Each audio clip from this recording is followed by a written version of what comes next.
সিরাজগঞ্জে ঘটে যাচ্ছে অলৌকিক ঘটনা। 5 বছরের বয়সী সাদ্দামের কাছ থেকে তেলপোড়া পানিপোড়া নিতে হাজারো মানুষের ভিড়। তেলপোড়া পানিপোড়া দেওয়ার সিস্টেমটাও অনেকটা ভিন্ন, কখনো বাবার কোলে, কখনো মায়ের কোলে, কখনো বা ময়মুরব্বীদের কাঁধে উঠে তেলপোড়া পানিপোড়া দেয় এই সাদ্দাম। হ্যাঁ সুপ্রিয় দর্শক, আজকে আপনাদেরকে জানাবো এই সাদ্দামের কিভাবে তেলপোড়া পানিপোড়া দেয় এবং কোথায় থেকে পেলো আর কতটাই সত্য এই ঘটনা। তো চলুন আমরা ভিডিওটি শুরু করি। শুনে আছে যে ছোট বাচ্চা যে করবাজি করতেছে, দেখি আমাদের এলাকায় এখানে দেখেন কত মানুষ জড়ো হয়েছে। আমার মনে হচ্ছে অধিকাংশই হচ্ছে হলো এখানে পানি পড়ে নিতে আসছেন, তাই না? একজন 5 বছরের শিশু, সে কি নিজের কাজগুলো ঠিকমতো করতে পারে? হয়তোবা আপনাদের ধারণা আছে যে করতে পারবে না এই জীবনও, কিন্তু আমরা এখন যে সিরাজগঞ্জে আছি, এখানে একজন 5 বছরের শিশু বিভিন্ন রোগের ট্রিটমেন্ট করেছে, সেটা হচ্ছে পানি পড়া তেল পড়ার মাধ্যমে। এখন যাদেরকে দেখতে পাচ্ছেন সবাই হচ্ছে এই এলাকার বাসিন্দা। আমরা তাদের কাছেই জানার চেষ্টা করব যে আসলে ঘটনার সত্যতা এবং কি পরিস্থিতি। ওদিকে অনেক মানুষ আছে যারা পানি পড়া তেল পড়া নেওয়ার জন্য এখানে হাজির হয়েছে। এখানে এক বয়স্ক কাকা আছে, কাকার সাথে কথা বলি। আসসালামু আলাইকুম। ওয়ালাইকুম আসসালাম। কাকা ভালো আছেন? আলহামদুলিল্লাহ। আচ্ছা কাকা, এই যে 5 বছরের শিশু, তার নাম নাকি সাদ্দাম, তাই না? সাদ্দাম। আচ্ছা, এই তেল পড়া দিচ্ছে, পানি পড়া দিচ্ছে, এটা শুরুটা হলো কিভাবে? এ তেল পড়া পানি পড়া দিচ্ছে। একে আমরা জিজ্ঞাসা করলে বলে যে শিখছো কিভাবে বাবা? সে বলে যে আমি আল্লাহর তরফে তান শিখেছি। যদি আমরা জিজ্ঞাসা করি কিভাবে শিখলা, সেটা বলা যাবে না চাচা, এতটুকুই বলে। তারপরে আর আমাদের সাথে করিবাজি সম্বন্ধে কোনো কথা বলে না। আচ্ছা, এটা কি স্বপ্নে পাইছে এমন কিছু? এগুলো তো বলে না। ও, এগুলো বলে না? বলে না। আচ্ছা, আপনাদের তো প্রথম বিশ্বাস হওয়ার কথা না, পরবর্তীতে বিশ্বাসটা হলো কিভাবে? আমরা এরকম ভাবে ওনার ঝাড়া ফুঁক বিশ্বাস করতাম না, কিন্তু উনি সর্বপ্রথমে ওনার মায়ের চিররোগা মানুষ, হাতে ব্যথা ছিল। জি। একদিন ওনার মায়ের হাতে ঝাড়া দিত, দেওয়ার পরে ওনার মার হাতটা ভালো হয়ে গেল। তারপরে কিছুদিন পরে ওনার নানাও খুব অসুস্থ মানুষ, মাজার চাইতে নিষ্কারখানি চিকন হয়ে যেত, নুলার মতো হয়ে যেত। জি। ওর নানাকে চিকিৎসা করে এখন ওর নানাও হাঁটাহাঁটি করতে পারে।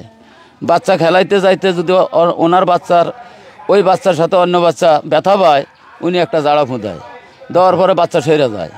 এরপরে যদি উনি বড় মানুষের যারা খেলাধুলা করে, ওনারা দুঃখ পায়, কয় যে আমার কাছে আসো, উনি একটা জাড়া দিলে ওই ব্যথাটা সেরে যায়। এইভাবে করতে করতে উনি পাড়ার মধ্যে কিছু বয়স্ক মানুষকেও ব্যথা বা রোগের জাড়া দেয়, দিতে দিতে তারা ভালো হয়ে যায়। এইভাবে করতে করতে আজ 2 জন শোনে আত্মীয় স্বজন আসে। এইভাবে আসতে আসতে এখন অনেক বিভিন্ন দেশস্থান মানুষজন আসে, আমরা কাতার করিয়া দিই, বাচ্চা কোলে বা কাঁধে ওইটা জাড়া দেয়। আচ্ছা কাকা, কোন কোন জেলা থেকে মানুষ আসে? সব জেলারই মানুষ আসে, সব জেলার মানুষই আসে। আচ্ছা, কি পরিমাণ মানুষ এখন হয়? তাও তো কালকে তো আমরা যারা দিছি নিম্নে 7-8 হাজার একদিনে। একদিনে ক্ষেতের মধ্যে দিছিলাম। আচ্ছা, ক্ষেতের মধ্যে দিয়ে তাদের মনে করেন যে বিদায় করছি। এতে করে কি কোনো ধরনের পারিশ্রমিক নেওয়া হয় কি না?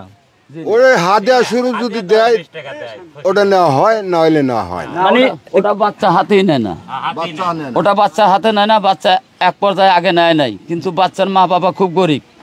ওনার মা বাবাকে এক সময় ওনার মাকে আমরা গ্রামবাসী টাকা পয়সা তুলে চিকিৎসা করতাম। জি।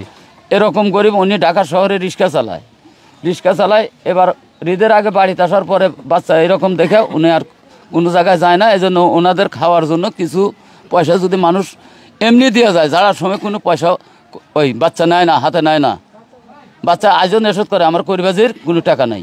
আচ্ছা কাকা, একটা বিষয় জানি, যেই বয়সে বাচ্চারা খেলাধুলা করার কথা, সেই বয়সে সে বিভিন্ন রোগের ওষুধ দিচ্ছে, ট্রিটমেন্ট করাচ্ছে, এটা কেমন লাগছে আপনাদের? খুব ভালো লাগছে, খুব ভালো লাগছে। হ্যাঁ হ্যাঁ, খুব ভালো লাগছে, খুব ভালো লাগছে। আচ্ছা আচ্ছা, এখানে কোন কোন রোগের মানুষগুলো আসে? মানুষ যে কোনো রোগের জন্য মনের থান যেটা করে নিয়ত করে সেটাই কাজ করে। মানে আগে কি কোনো রোগের কথা বলতে হয় নাকি শুধু পানি পড়া তেল পড়া? কোনো কথা বলতে হয় না। জি জি জি জি, বলেন। এই বাচ্চা হলো ওই যারা কাতারে দাঁড়ায়, বাচ্চা বলে দেয়, আমাদের কাছে বলে দেয় যে কোনো একটা নিয়তে। একজন মানুষের 2-3টা রোগও থাকতে পারে, যে কোনো একটা নিয়তে পানি এবং তেলের বোতল হাতে নেওয়া থাকবে, বাচ্চা ফুঁ দিয়ে যাবে, যে কোনো একটা নিয়তে খাইলে পারে তাদের উপকার হয়। আমরা তাদের পরিবর্তে আসার পরে আমরা জিজ্ঞাসা করি আপনারা যে পানিগুলো নিয়ে গেছেন এগুলো খাওয়ার পর উপকার হচ্ছে কিনা, তারা বলে যে না আমাদের উপকার হচ্ছে এতটুকু। আচ্ছা আচ্ছা আচ্ছা। তো এখন বিষয় হচ্ছে এই আপনার সাথে কথা বলি না, এই বাচ্চা কি এখন পড়াশোনা করছে? স্কুলে ভর্তি হওয়ার তো সময় হয় নাই। আচ্ছা, মানে স্কুলে ভর্তি হওয়ার সময় হয় নাই, কিন্তু সে চিকিৎসা করতেছে, বিশ্বাসের উপরে সে চিকিৎসা করতেছে। আচ্ছা আচ্ছা, মানে তার বয়স 5 বছর, সে 3 মাস, 5 বছর 3 মাস স্কুলে ভর্তি হওয়ার তার সময় হয়নি এখনো, কিন্তু সে বলা যায় যে হাজার হাজার মানুষকে ট্রিটমেন্ট দিচ্ছে। এখানে দেখেন কত মানুষ জড়ো হয়েছে, আমার মনে হচ্ছে অধিকাংশই হচ্ছে হলো এখানে পানি পড়া নিতে আসছেন, তাই না? সবাই পানি পড়ার লোক, এই আমরা কয়েকজন বাদ দেয়, 4 জন মানুষ বাদ দেয়, সবাই পানি পড়ার লোক এখানে। আচ্ছা আচ্ছা কাকা, এই যে শুরু হলো কতদিন হয়েছে টোটাল মনে করেন যে 1 মাস, মাসখানেক হয়েছে? হ্যাঁ, এটা মাসখানেক হলে বেশি, আর ওই যে কোপন আগে তো করতুই। আচ্ছা, এলাকার চেয়ারম্যান মেম্বার বা যারা আছে তারা কি এসে কোনো কিছু জানতে চেয়েছিল? হ্যাঁ, জানতে চেয়েছিল। পরবর্তীতে কিভাবে সমাধান হলো কি আসে বিষয়? তারা ওনারা দেখে বলে গেছে যে হ্যাঁ, বাচ্চা যেন কোনো অসুবিধা না হয়, তোমরা সাথে সঙ্গে থেকে উপকার করতে থাকো। আচ্ছা, মানে সবাই একসাথে সাপোর্ট দিয়ে তারপরে যেন উপকার করতে পারে তার সেই পরিবেশ তৈরি করে দিচ্ছেন? হ্যাঁ, সেই পরিবেশ আমরা এখানে চম দিচ্ছি আর কি, শ্রম দিচ্ছেন। হ্যাঁ, যে লোকজন আসতেছে তাদের সাথে কথাবার্তা বলি। এই সময় আমাদের মাঠে কাজও নাই, আমরা কৃষক মানুষ, বোঝেন নাই। আচ্ছা, সপ্তাহে কি প্রতিদিন দেখে? হ্যাঁ, প্রতিদিনই দেখে, কিন্তু ওনার ইচ্ছা মতো দেখে। হয়তো আহানে দেখতেছে, আর পরে হয়তো গেলে দেখবো না, আবার 2-1 ঘন্টা বাদে উনি বলবে যে এখন কাতার করো, আমি আবার দেখবো। তো সুপ্রিয় দর্শক, যেই পরিমাণ মানুষ জড়ো হয়ে আছে, অপেক্ষা করছে, সেটা আপনাদেরকে দেখাবো। আমরা কথা বলার চেষ্টা করব সেই ছেলেটির সাথে, জানার চেষ্টা করব, যতটুকু তার কাছ থেকে জানা যায় সেটা আপনাদেরকে জানাবো। চাচা, আপনি যদি কথা বলি, পানি পড়া কি নিলেন এখন? কতক্ষণ আগে পানি পড়া নিলেন? ঘন্টা 2 কি রোগের জন্য বলা যাবে কি? হাড়ের সমস্যা। আপনার হাড়ের সমস্যা? কদিন ধরে ভুগছেন এই রোগে? 2 বছর হয়েছে। 2 বছর। এইবার কি প্রথম নিলেন, এর আগে এসেছিলেন? না, প্রথম কাল শুনছি, না আজকে আসি। কি শুনে আসলেন? শুনে আসি যে ছোট বাচ্চা যে করবেদি করতেছে, দেখি আমাদের এলাকায় বাচ্চার বাপ তো গরিব, অসহায় একবার গরিব। দেখ আল্লাহ মেহরবানি হয়ে দিল, তাদের ক্ষমতা দিয়ে থাকে, সবাই কিন্তু সেবা করুক, সবাই কিন্তু ভালো হোক। বাচ্চা মানুষ হয়তো আবার মনে হয় যে আমি সাইডে ঝালমুড়ি খামু, তো তখন আবার ওটাই তাক ব্যবস্থা করে দেওয়া হয়। তো এখন আমরা সেই ব্যক্তির সাথে কথা বলবো। আসসালামু আলাইকুম সাদ্দাম ভাই, ভালো আছেন? ভালো আছেন। আচ্ছা ভাই, এই যে আপনার এখানে অনেক মানুষ আসে আপনার কাছ থেকে পানি পড়া নিতে, এটা কি বলা যাবে যে কিভাবে বুঝলেন এই পানি পড়া দিতে হবে? বলা যাবে না। এই যে আপনার এখান থেকে বিভিন্ন মানুষ এসে তেল পোড়া নিচ্ছে, পানি পোড়া নিচ্ছে, এটা দিচ্ছেন, দিয়ে কেমন লাগছে আপনার? পানি পোড়া দিয়ে কেমন লাগছে আপনার? ভালো লাগছে। আচ্ছা, আপনি যে পানি পোড়া দিচ্ছেন, এই পানি পোড়া দিলেন কখন? যে আপনার বাবা মাকে বলেই শুরু করলেন, নাকি আপনি একা একা শুরু করেছিলেন? আব্বুকে নিয়ে শুরু করেছেন। আপনি কি স্কুলে ভর্তি হয়েছেন? পড়াশোনা করা হয়? মানে টোটালি বাসায় পড়াশোনা করা হয়? করা হয় না। আপনি কখন কখন ঝাড়েন বা পানি পড়া দেন? বলো। দুপুরবেলা সকালে 9টা লাগে। আচ্ছা, মানে সকাল 9টা থেকে? না, তাহলে 7টা থেকে 9টা পর্যন্ত। একটু শুরু থেকে বলুন। সকাল 7টা থেকে কয়টা পর্যন্ত? রাত্রে 9টা পর্যন্ত পানি পড়া দেন? না, তাহলে বেলা 9টা পর্যন্ত। বেলা 9টা পর্যন্ত? বেলা 9টা পর্যন্ত দিয়ে অফ থাকে। আচ্ছা, তারপরে থাকার পরে আবার জোহর আজান পরে থেকে আবার আসর থেকে শুরু হবে। আচ্ছা, তাহলে আপনার নাম তো সাদ্দাম না? আপনার বয়স কত? 5 বছর। এখন আপনার অপেক্ষায় অনেক মানুষ বাইরে দাঁড়িয়ে আছে, দেখেছেন আপনি? আচ্ছা, তাদের আচ্ছা, তাহলে আপনি ওনাদেরকে পানি পড়া দেওয়া শুরু করবেন কখন থেকে? আজান দিলে। আচ্ছা আচ্ছা, এখন আপনার সাথে একটু কথা বলি। কেমন আছেন আপনি? আল্লাহ খুব ভালো রাখছে। ভালো রাখছে। কি হয় আপনার? উনি আমার আল্লাহর মাল ছেলে। ছেলে? আপনার কয় ছেলে মেয়ে? আমার ছেলে 4টা। চারজন? 4 ছেলে 2 মেয়ে। আচ্ছা, উনি কি সবার ছোট না নাকি? এটা 5 নাম্বার। 5 নাম্বার। তার ছোট একজন আছে? তার ছোট একজন আছে। আচ্ছা, আপনি কিভাবে প্রথম জানলেন যে আপনার ছেলে বিভিন্ন মানুষকে রোগ নিরাময়ের জন্য পানি পড়া দিচ্ছে, তেল পড়া দিচ্ছে বা ঝেড়ে দিচ্ছে, এটা কখন বুঝতে পারলেন? এটা আমি বুঝতে পারলাম ঢাকাতে রিক্সা চালাই। জি। রিক্সা চালাই, এমন হয় যে আসি, গাড়ি চালাইতে পারি না, তোর মাথা ঘুরে আইসা মনে হয় যে থাকি বেড়া কই যে তুমি এলা মাথাটা আমাকে টানে দাও, তখন বেড়া করলে যে না আমি ঝাড়া দিই। এই পোলা কি ঝাড়া দিব, আমরা বিশ্বাস করি না। তখন একটু ঝাড়া দিল, আমি সঙ্গে সঙ্গে মনে হয় যে আমার মাথা ব্যথা কমে গেল। আমি নীরবে ঘুমাইছিলাম, ঘুমিয়ে পড়লে ঘরে সেই যে আমার মাথা ব্যথা গেছে। আচ্ছা, তাও আমি প্রকাশ করি নাই কারো কাছে। মানে তাহলে আপনাকে দিয়ে শুরু হয়েছে ঝাড়াটা? হ্যাঁ।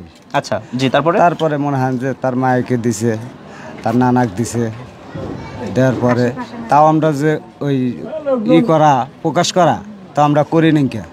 তখন ছেলে, আমি তো ঈদের আগে তো মনে হয় যে কাজ করবে গেছি, ঈদের 10-12 দিন আগে, 10-12 দিন আগের থেকে শুরু করছে। জি। তার মা চাষি করে, জি জি, চাষি করে মনে হয় যে দিছে। জি, চাষি করে দিয়েছে। আবার অন্য পাড়াপড়শির কিছু লোক আছে, তাদের হাতে খেলায়, তো তাদের দুঃখ মুখ পাইছে, তাকে ঝাড়া মারা দিছে, তাদের পাও জলে তাকে দিছে। এই এক কানের থেকে আর এক কানে, আর এক কানের থেকে আর এক কানে ছড়িয়ে গেল বিষয়টা। ছড়িয়ে গেল বিষয়টা। এইটা হলো গা। তারপরে এইভাবে খালি ছড়তে হয়েছে। আচ্ছা, এইভাবে টোটাল কতদিন হলো শুরু হয়েছে আপনাকে দিয়ে সহ? মনে হয় যে আমাকে দিয়ে শুরু, মনে হয় যে আমরা তো প্রকাশ করলেন, সল তো প্রকাশ করলে মনে হয় যে আছে 1 মাস মনে হয় কয়েকদিন বেশি হবে, পার হয়ে গেছে। হ্যাঁ। আচ্ছা আচ্ছা, এই যে আপনার বাসায় এখন অনেক মানুষ আসতেছে, এক সময় আপনি হয়তো অনেক কষ্টের কাজ করেছিলেন, এখন অনেক মানুষ এসে আপনাদের কাছ থেকে সাহায্য নিয়ে বলে চিকিৎসার ওষুধ দিয়ে তারা সেইটা খাওয়ার পরবর্তী কিন্তু তাদের রোগটা ভালো হচ্ছে। এইটা কেমন লাগছে একজন বাবা হিসেবে? বাবা হিসেবে তো ভালোই লাগবে, বাবা হিসেবে তো ভালোই লাগবে। আচ্ছা, কখনো কি আপনার ছেলে আপনার সাথে শেয়ার করেছে সে তার ভবিষ্যতে তিনি কি করতে চান এইসব বিষয়কে কেন্দ্র করে? না, তা কোন সময় এটা শেয়ার করে নাই, এটা তা কোনো শেয়ার করে নাই। আমি বলছি, ছেলেকে বলছি যে বাবা এই সমস্ত তুমি বাচ্চা ছেলে এই সমস্ত করো না, যেহেতু তুমি প্রকাশ করছি যাও, তাও আমি করছি যে এই সমস্ত করো না। তখন ছেলে বলে যে বাবা এই সমস্ত না করলে যে আমার ক্ষতি হবে। আচ্ছা, আমার ক্ষতি হবে, তুমি আমার ক্ষতি চাও না আমার ভালো চাও? তখন বললাম যে বাবা তোমার যেটা ভালো লাগে তুমি সেটাই করো। আচ্ছা আচ্ছা, তা ছেড়ে দিলেন ওর উপরে? যেটা ভালো লাগে, যেটা ভালো লাগে তুমি সেটা করো। কতদিন আগে মানে রিক্সা চালাতেন ঢাকা শহরে, সেখান থেকে বাড়িতে আসলেন, তারপরে তার যাওয়া হয়নি? হ্যাঁ, ঈদের মনে হয় যে 5 দিন আগে আসি, ঈদের 5 দিন আগে আসি, তারপরে এখন তো ঢাকা যাওয়া হয়নি। না, একটা বিষয় শুনলাম আপনারা নাকি অনেকটাই নিম্ন আয়ের মানুষ, এলাকাবাসীর কাছ থেকে শুনলাম তত বেশি আয় রোজগারের মানুষ ছিল না, যেহেতু পরিবারের সদস্য অনেক, সেক্ষেত্রে আপনি যে টাকাটা উপার্জন করতেন সেটা দিয়ে সংসার চলতো? হ্যাঁ, সেটা দিয়ে মনে হয় যে আপনাদের দুয়ার ডাল বা তাল্লাই মা পাইতো। আচ্ছা, এখন বর্তমানে যেহেতু আপনার কাজ করা হচ্ছে না কোনোভাবেই, আপনি আপনার ছেলের পিছনে সময় দিচ্ছেন, এখন কিভাবে সংসারটা চলছে? আর এই যে তিনি যে তেল পোড়া পানি পোড়া দিচ্ছেন, এতে করে এখান থেকে কোনো ধরনের হাদিয়া নেওয়া হয় কিনা? হাদিয়া মনে হয় যে আপনার হাদিয়া শরীফে মনে হয় যে জাত দেয় 10-5টা, যে জাত দেয় ওইটাই মনে হয় যে নিয়ে আমি চলতেছি। মানে কারো কাছ থেকে কোনো ধরনের টাকা চায় নিব না। আচ্ছা আচ্ছা, না হইতেছে না, যে দিতেছে মন চাইলে দিতেছে, না চাইলে না দিতে। আচ্ছা, একটা বিষয় বলি, আপনাদের এই পুরো এলাকার ঠিকানাটা আমাদেরকে বলেন। জেলা সিরাজগঞ্জ, জি, থানা রায়গঞ্জ, ইউনিয়ন বর্মগাছা, পোস্ট অফিস বারৈভাগ, গ্রাম বামুনভাগ। গ্রাম বামুনভাগ। বামুনভাগ। এই বামুনভাগ গ্রামে এসে ওনার নাম বললেই যে কেউ দেখায় দেবে। হ্যাঁ।